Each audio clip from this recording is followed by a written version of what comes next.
कुछ ही समय में रावण लंका पहुंच गया। वह अपने धन वैभव से सीता को प्रभावित करना चाहता था। रावण ने सीता को अशोक वाटिका में बंदी बनाकर रखा। हे सुंदरी, मैं तुम्हें 1 वर्ष का समय देता हूं। निर्णय तुम्हें करना है। तुम्हारा राम यहां कभी नहीं पहुंच पाएगा। तुम्हें कोई नहीं बचा सकता। मुझे स्वीकार करो और लंका में सुख से रहो। पापी रावण, राम तुझे अपनी दृष्टि से जलाकर राख कर सकते हैं। मैं उस राम की पत्नी हूँ जिसके तेज और पराक्रम के आगे कोई नहीं ठहर सकता। तूने पाप किया है। राम के हाथों तेरा अंत निश्चित है। राम की इतनी प्रशंसा सुनकर रावण कुछ चिंतित होकर वहां से चला गया।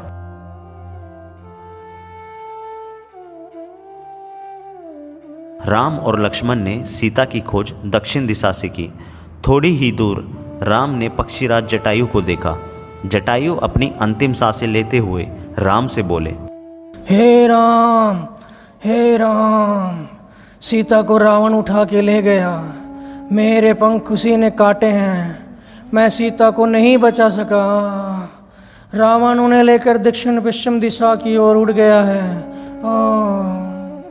ये कहते ही जटायु ने अपने प्राण त्याग दिए। राम ने आगे बढ़ने से पहले जटायु की अंतिम क्रिया की और उन्हें अंतिम बार प्रणाम कर आगे बढ़े। दोनों राजकुमार पंपा सरोवर पहुँचे। वहाँ उनकी मुलाकात शबरी से हुई। राम को देखकर शबरी बहुत खुश हुई। उनकी सेवा की, खाने को मीठे फल दिए, रहने के लिए जगह दी। शबरी ने दोनों राजकुमारों को बताया, हे राम, आप सुग्रीव से मित्रता करिए। सीता की खोज में वो आपकी सहायता अवश्य करेंगे। उनके पास विशाल शक्ति वाली वानर सेना है। यह बताकर शबरी ने दोनों राजकुमारों को विदा किया। राम और लक्ष्मण का अगला पड़ाव सुग्रीव से मिलना था। एक दिन सुग्रीव पहाड़ी पर खड़ा था। उसने 2 युवक को उधर आते देखा। यह स्थान अब सुरक्षित नहीं है। बाली यहाँ भी आदम का है। मैंने 2 युवकों को इधर आते देखा है और दोनों के हाथ में धनुष है। मैं जाकर पता लगाता हूँ कि वे कौन है। बाली की सेना में ऐसे युवक नहीं है। हनुमान भेष बदलकर राम और लक्ष्मण के पास गए। आप दोनों कौन हैं? वन में क्यों भटक रहे हैं? हम सुग्रीव से मिलने जा रहे हैं। हमें उनकी सहायता की आवश्यकता है। क्या आप उन्हें जानते हैं? मैं हनुमान हूँ, सुग्रीव का सेवक। उन्होंने आपका परिचय जानने के लिए मुझे यहाँ भेजा था। लक्ष्मण ने उन्हें अपना और राम का परिचय दिया और वन में आने का कारण बताया। हनुमान ने दोनों को सुग्रीव से मिलाया। राम ने सुग्रीव को सीता हरण के संबंध में बताया तो सुग्रीव अचानक उठकर बताते हैं, वानरों ने मुझे एक स्त्री के हरण की बात बताई थी। वह निश्चित रूप से सीता ही रही होगी। रावण का रथ इसी पर्वत के ऊपर से गया था। वानर को देखकर सीता ने अपने आभूषण नीचे फेंक दिए थे। ये देखिए, क्या ये गहने सीता के ही हैं? राम ने आभूषण तुरंत पहचान लिए। राम के बाद सुग्रीव ने अपनी व्यथा कथा सुनाई। बाली ने मुझे राज्य से निकाल दिया। वह मेरा वध करने की चेष्टा कर रहा है। चिंता मत करो मित्र, तुम्हें अपना राज्य जरूर मिलेगा। बाली को युद्ध के लिए ललकारो। किष्किंधा की राजगद्दी का निर्णय इसी युद्ध में हो जाएगा। युद्ध में बाली को हराना असंभव है। वह महाबलशाली है। चिंता मत करो मित्र, मैं पेड़ की ओर से युद्ध देखूंगा। जब तुम पर संकट आएगा तुम्हारी सहायता करूंगा।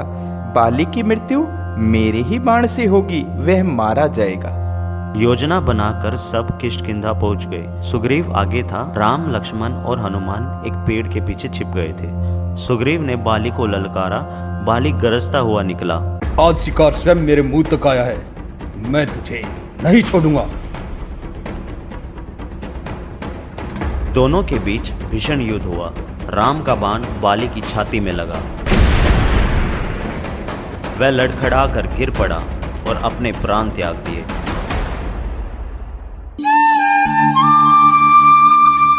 बाली के मरने के बाद सुग्रीव को राजगद्दी मिली। राम की सलाह पर बाली के पुत्र अंगद को युवराज का पद दिया गया।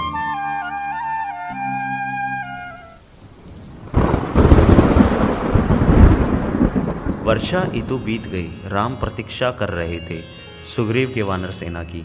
सुग्रीव ने राज तिलक के दिन राम को इसका आश्वासन दिया था लेकिन वह अपना वचन भूल गए।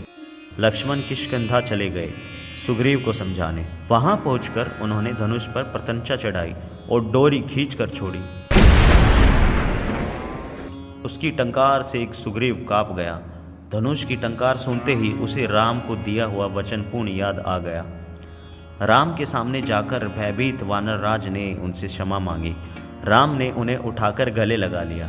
इसके बाद लंका रोहन की योजना बनी। वानरों को 4 टोलियों में बांटा गया। राम और सुग्रीव की जय जयकार करते वानर सेना अपनी अपनी निर्धारित दिशाओं की ओर चल पड़े। उन्होंने हनुमान को अपने पास बुलाया, अपनी उंगली से अंगूठी उतारकर उन्हें दे दी। जब सीता से भेंट हो तो ये अंगूठी उन्हें दे देना। वो इसे पहचान जाएगी, समझ जाएगी कि तुम्हें मैंने भेजा है, तुम मेरे दूत हो।